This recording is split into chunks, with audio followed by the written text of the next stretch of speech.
আমার নাম মোহাম্মদ হাসিন আলী। আমার আব্বার নাম মোহাম্মদ আবু তালেব মৃত্যু। গ্রাম কোমরভাঙ্গি, থানা রৌমারী, জেলা কুড়িগ্রাম। এটাই আমার বসত বিটা এবং বাড়ি, বুঝছেন। এইটাই আমার বসত বিটা। তবে এটাই হইলো আমার বাড়ির মেন গেট। এই আমার পাশের বাড়ির মানে শরিকেরা, এরা আজ 3-4 দিন যাবত মানে অস্ত্র শস্ত্র নিয়ে এসে মানে আমার আর মারার হুমকি টুমকি দিয়ে এই আমার গেট আটকে দেয় এবং কি এই গাছপালা কাইটে এগুলা বিনাশ করে ঠিক যায়। আরও বলে যে এই রাস্তায় বের হইলে তোরে খুন করবো, প্রয়োজনে খুন করে জেল কাটবো। এখন দেখেন আমি আজ 3-4 দিন যাবত গৃহবন্দী হয়ে আছি, বুঝছেন। আমি ছোট একটা ব্যবসা করি, ঝালমুড়ি বেশি গাড়ি দেয়া, ভ্যান গাড়ি দেয়া।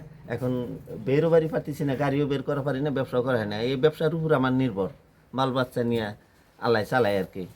সে রুজিটাও আমার বন্ধ। আজ কয়েকদিন যাবত আমি গৃহবন্দী হয়ে আছি, বুঝছেন।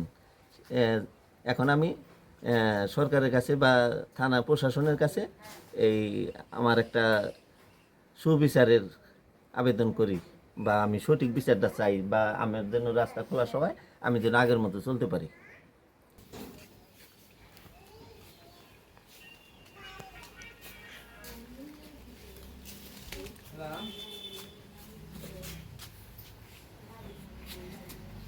পিতা মোহাম্মদ আবু তালেব।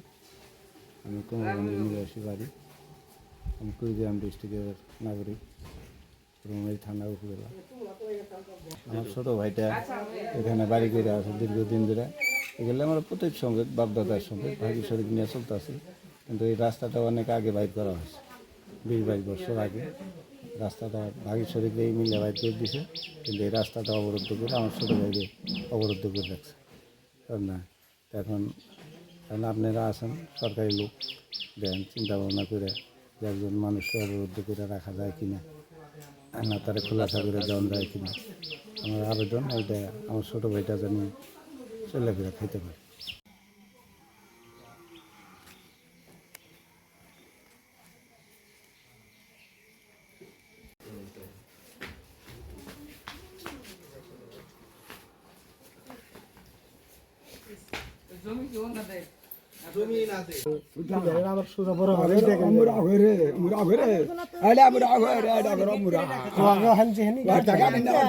গরম চাপ নেরা ঢুকে